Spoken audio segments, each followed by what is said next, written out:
Hello welcome back to me సవా madam 2. ఏంటి ఇన్ని వెరైటీస్ కనిపిస్తుంది అనుకుంటున్నారా? మరి ఏమనుకుంటున్నారు, మా అబ్బాయి బెంగళూరు నుంచి వచ్చాడండి.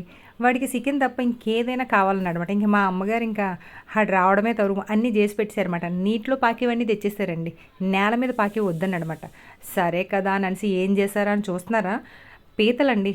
అబ్బబ్బా, పీతలంటే చాలా ఇష్టం, తినడం కష్టం. చేపలు చాలా మంచిది ఒంటికి, కానీ ముళ్ళే, అది దిగితే ఒంటికి కూడా నష్టమే. ఈ చేపలని కొన్నేమో పులుసు చేశారు, కొన్నేమో మా అమ్మగారు వేపుడు చేశారన్నమాట. ఇంకా కొన్ని ఉంచేశారన్నమాట. మా నాన్నగారు నెలకు ఒకసారి తెస్తారండి, తెచ్చినవి ఎక్కువ తెచ్చేస్తారన్నమాట. దాన్ని కొన్నేమో ఉప్పు కారం పెట్టి ఫ్రిడ్జ్లో పెట్టారన్నమాట, తర్వాత రోజు ఇగిరి చేద్దామని. ఇక రొయ్యలు, నా కొడుకుని ఏం తింటావు నాన్న అంటే రొయ్యలు. ఇంకా వాకింగ్కి వెళ్ళినప్పుడు నేను ఇంకా అదే వేటలో పడ్డానండి. 1 కేజీ రొయ్యలు పట్టుకొచ్చానమాట. వాడికి ఏంటంటే చేతికి అంటుకోకూడదండి, ఇలా డ్రైగా ఉంటేనే ఇష్టం అన్నమాట. చేపల పులుసు అంటే పులుసు తింటాడు, అందులో ముళ్ళులు అంటే భయము. ఇప్పటికీ కూడా వాడు చేప తిన్న తర్వాత ఇంకొకరు తినొచ్చండి ఆ చేపని, ఎందుకంటే వాడు సగం సగమే తింటాడనమాట. అందుకు నా పక్కన కూర్చుంటాడనమాట. అదంతా నాకేసి వచ్చనమాట. ఇంకేముంది, ఇలాగ మా అమ్మగారు రెడీ చేశారన్నమాట. చూసారు కదా, ఇవే మా స్పెషల్స్ అండి. చికెను మటను లేకుండా ఈరోజు టేబుల్ ఇలాగ ఖాళీగా ఉన్నట్టు అనిపిస్తుంది కదండి.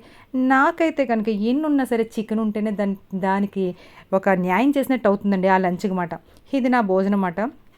చేప తలకాయ తింటే చాలా తెలివైన వాళ్ళు అవుతారని చిన్నప్పటి నుంచి మా అమ్మగారు చెప్పి మరొకటి.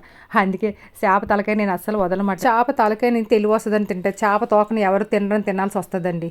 ఎవరు తినరమాట. పాపం దాన్ని ఎందుకు అలా పడేయాలని చెప్పి దానికి నేనే న్యాయం చేస్తానమాట. ఇంట్లో దేనికైనా న్యాయం నేనే చేస్తానమాట అండి.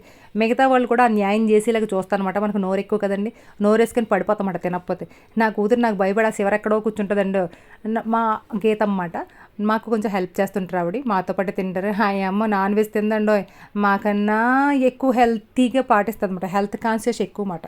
ఆవిడ నా కూతురు తోడుదొంగలమాట, నాకు దూరంగా కూర్చుంటారు. నా కొడుకు నా నోరుకు భయపడి ఏదో కొంచెం ట్రై చేస్తుంటాడు, కానీ పర్లేదు తింటాడండి. నా కూతురు మా నాన్నగారు మా అమ్మ మధ్యన కూర్చొని నెక్కిపోద్దన్నమాట. ఎందుకంటే ఏం తిన్నావు ఏంటో నాకు కనిపించకూడదని చెప్పి ఆ దూరంగా అక్కడెక్కడో కూర్చుంటుంది అనమాట. ఈరోజు అసలు కనిపించలేదండి వీడియోలో, ఎందుకంటే ఏం తినలేదన్నమాట. ఎన్నున్నా సరే పెరుగు మాత్రం ఆవిడ న్యాయం చేస్తుందండి. 3 పూట్లన పెరుగుంటే చాలండి బాబు, ఆవిడకి దూడనో అవునో కొనిసేయాలి.